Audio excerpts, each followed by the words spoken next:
Hello, and welcome to the BNP Paribas Asset Management Talking Heads podcast. Every week, Talking Heads will bring you in-depth insights and analysis through the lens of sustainability on the topics that really matter to investors. In this episode, we'll be discussing food security. I'm Daniel Morris, Chief Market Strategist, and I'm joined by Agne Rakauskaite, Portfolio Manager at Impax Asset Management. Welcome back, Agne, and thanks for joining me. Hi, Daniel. Thank you very much, and it's really good to be back. Of course, there's been massive impacts with the war in Ukraine certainly on the countries involved, and also on economies, on markets, and on commodity prices. And we're all dealing with the impacts in terms of inflation, central banks struggling to slow down growth, frankly, to get inflation back down to target.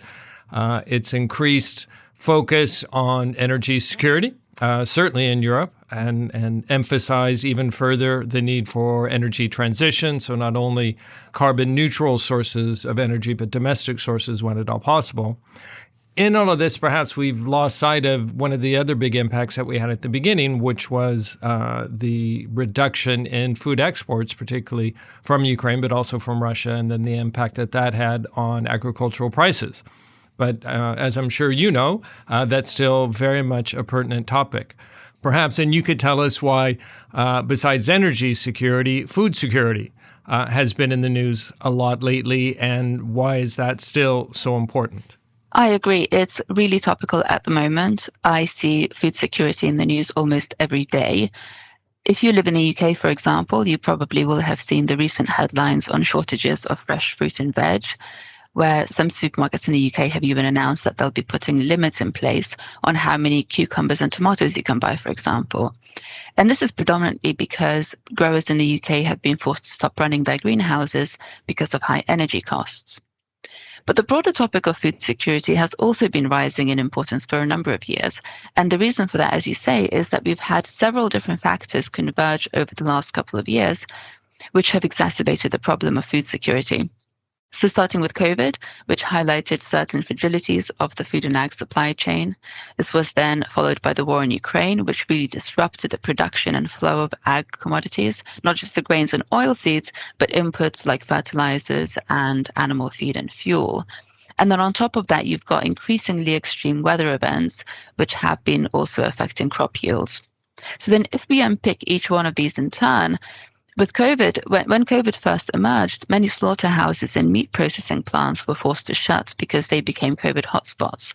We saw this all over the globe, although the impact was most severe in the US. And this happened for a few reasons. The environments are closed, they're biosecure, where the air is recirculated. So it's really a perfect environment for a virus to spread. The processing of pork and cattle is not very mechanized, which means that you have long production lines which are crowded with people standing shoulder to shoulder. Again, just that perfect environment for the spread of a virus. At the peak, utilization rates across the industry were down 35 to 40%, and all of this led to shortages of product on supermarket shelves. Then more recently, the war in Ukraine has also been leading to shortages of crops and agricultural inputs because Russia and Ukraine are major exporters of grain like wheat and corn, as well as oilseeds and fertilizer. As well as shortages of grains, we've also seen lower crop yields across the globe because of lower application of fertilizer, because at the peak, fertilizer prices were up about 200% compared to pre-COVID levels.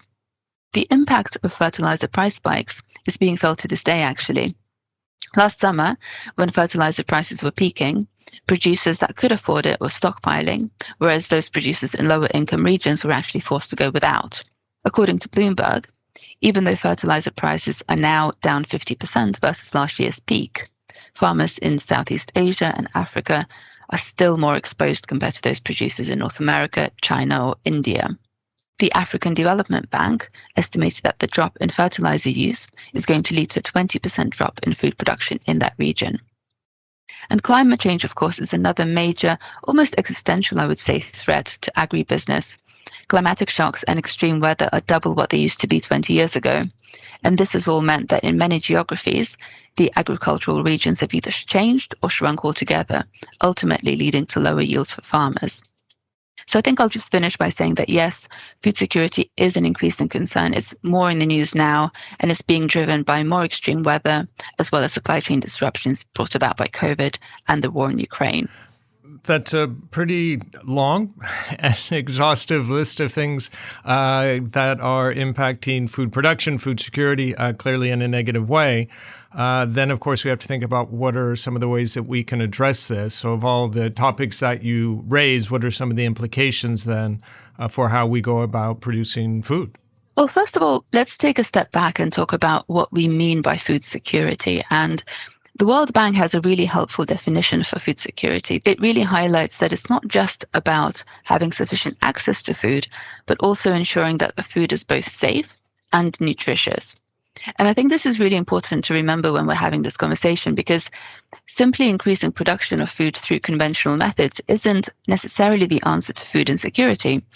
And that, we've got to think more holistically. Unfortunately, I can't say that I have a great answer either. I don't think that there is a silver bullet, or some sort of a solution to tackle both broad access to food, while at the same time solving the problem of quality and nutrient content, which, by the way, has been on a long-term decline. The Food and Agriculture Organization recently published a report on the state of food security and nutrition for 2022, and the data is quite bleak, unfortunately. The report suggests that during the pandemic, the number of people unable to afford a healthy diet rose by 112 million to almost 3.1 billion, basically reflecting the impacts of rising food prices. And the impact was mainly felt by people in Asia as well as Africa. The previous year's report highlighted some possible solutions to transforming agri-food systems to make them more resilient to external shocks, but the reality proved to be a bit more difficult. With global economic growth for 22 revised down, the resources to invest in agri-food systems were a bit more limited. Government support for food and agriculture accounts for about $630 billion per year, but the support mostly concentrates on staple foods as well as dairy and other animal proteins, especially in high-income countries.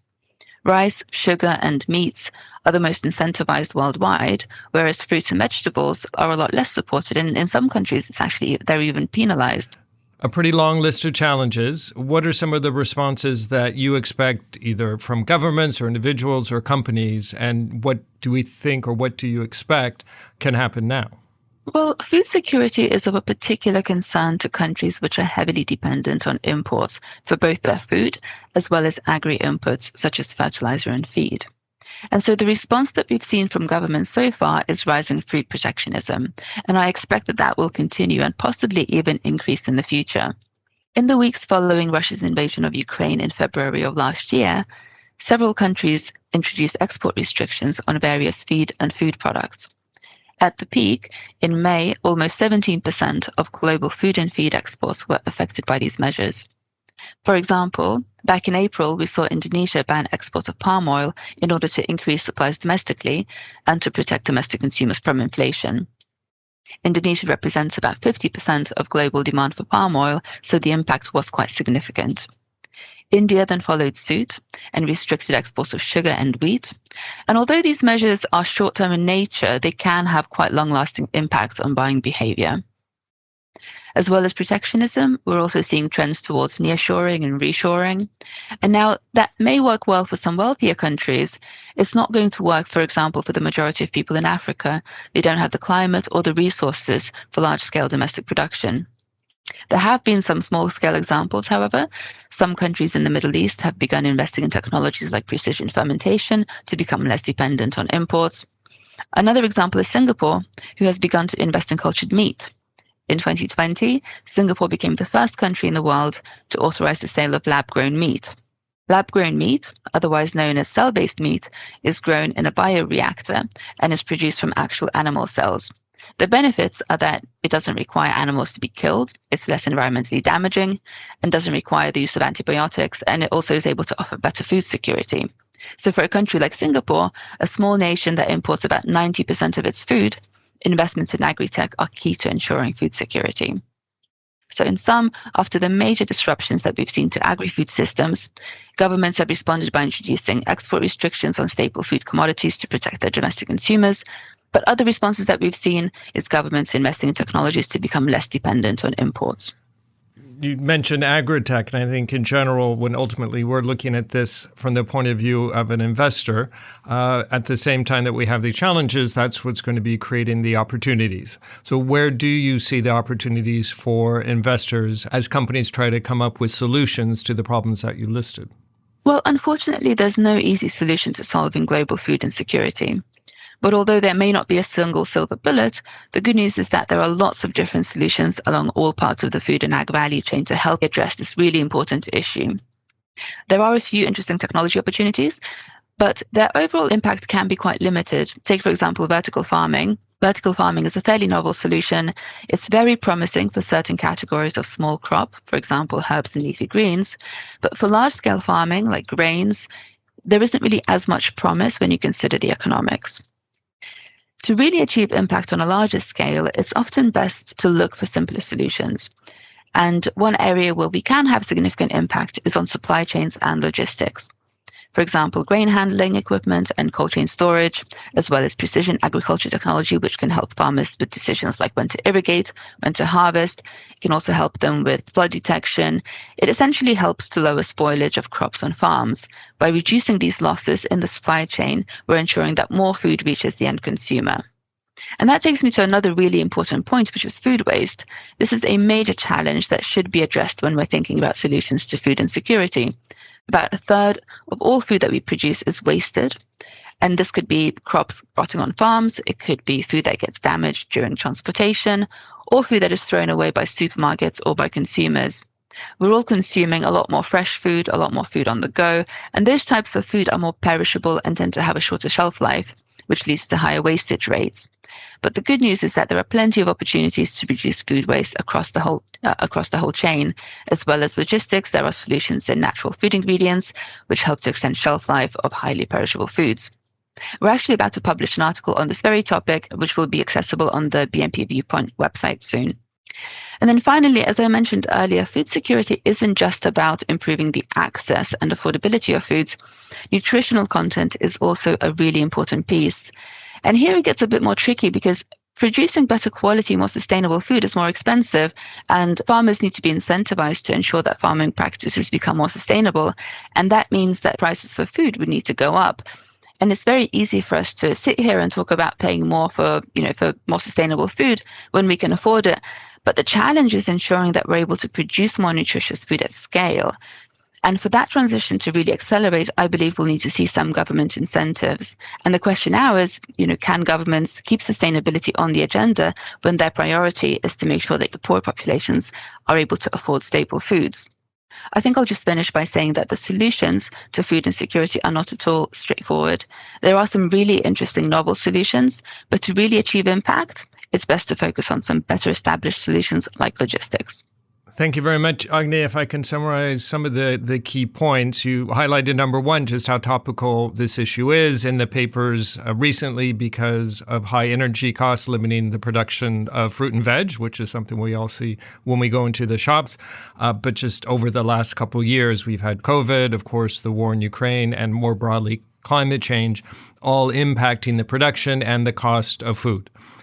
You highlighted, I think, very importantly, how when we think about food security, it's not just simply producing more food or necessarily just making it more accessible. We also need to think about safety. We need to think about nutrition and all the challenges that entails when governments, on one hand, of course, want to make more food available at a cheap price, but on the other hand, needing to have it produced sustainably and nutritiously. If we think about solutions, you highlighted that on one hand, there's novel and exciting technology around agri-tech and vertical farming, but there's also perhaps some of the old, more prosaic solutions that we need to look at, improving supply chains, better logistics, and reducing food waste. Well, Agne, thank you very much for joining me. Thank you, Daniel. It's always a pleasure. That's it for this week's episode of Talking Heads. If you would like more information, please reach out to your BNP Paribas Asset Management contact or check out Viewpoint, our website for investment insights at viewpoint.bnpparibas-am.com. If you like Talking Heads, leave us a positive review and a nice rating. We recommend subscribing to Talking Heads on your favorite podcast channel. You'll receive your podcast episodes every Monday afternoon. You've been listening to the BNP Paribas Asset Management Talking Heads podcast with me, Daniel Morris, and Agni Rakauskaite. Please do join me next week. Until then, take care.